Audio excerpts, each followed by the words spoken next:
Vous savez que l'ISO 9001 est la clé pour structurer votre entreprise, mais votre boss, pour lui, c'est de la bureaucratie, des coûts cachés et de la paperasse. Vous bloquez. Aujourd'hui, on change ça. En 15 minutes, je vous donne les 3 arguments financiers exacts qui vont transformer son nom en « quand est-ce qu'on commence ». Bonjour à tous, je suis un expert en management de la qualité. Vous êtes nombreux à me dire « je veux la qualité, mais mon boss ne voit que le coût ». C'est normal, les dirigeants ne parlent pas qualité, ils parlent ROI, retour sur investissement. La norme ISO 9001 n'est pas un diplôme à accrocher au mur, c'est un outil de performance économique. On va le prouver.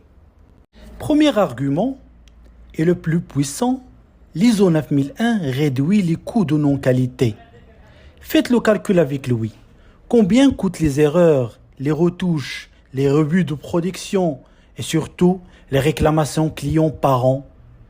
L'ISO 9001 standardise les processus pour que la première fois soit la bonne. Ce n'est pas une dépense, c'est une récupération de marge immédiate. Deuxième argument, c'est un accélérateur de business. De plus en plus d'appels d'offres, publics ou grands comptes, exigent la certification ISO 9001. Sans elle, vous êtes hors jeu avant même de commencer. L'ISO 9001 est le passeport international pour prouver votre fiabilité et ouvrir des portes qui vous sont aujourd'hui fermées. C'est du chiffre d'affaires potentiel, pas de la paperasse.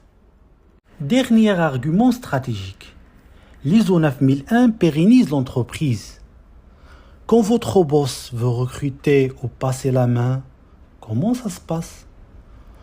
Tout le savoir est dans sa tête ou dans celle de vos meilleurs éléments. Si l'un part, l'entreprise tremble. L'ISO 9001 documente les savoir-faire et structure l'organisation. C'est la garantie que l'entreprise fonctionne, peu importe qui est aux commandes. C'est valoriser l'actif de l'entreprise.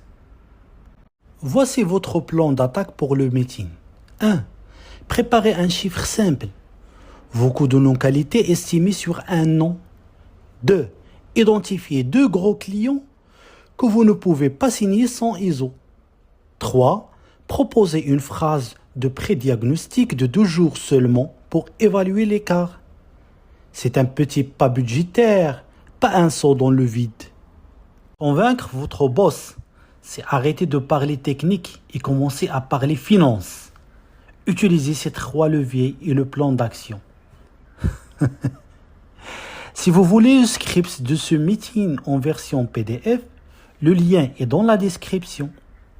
Abonnez-vous pour plus de stratégies qualité concrètes. On se retrouve dans la prochaine vidéo. Allez, bonne chance pour le meeting. Vous avez 15 minutes.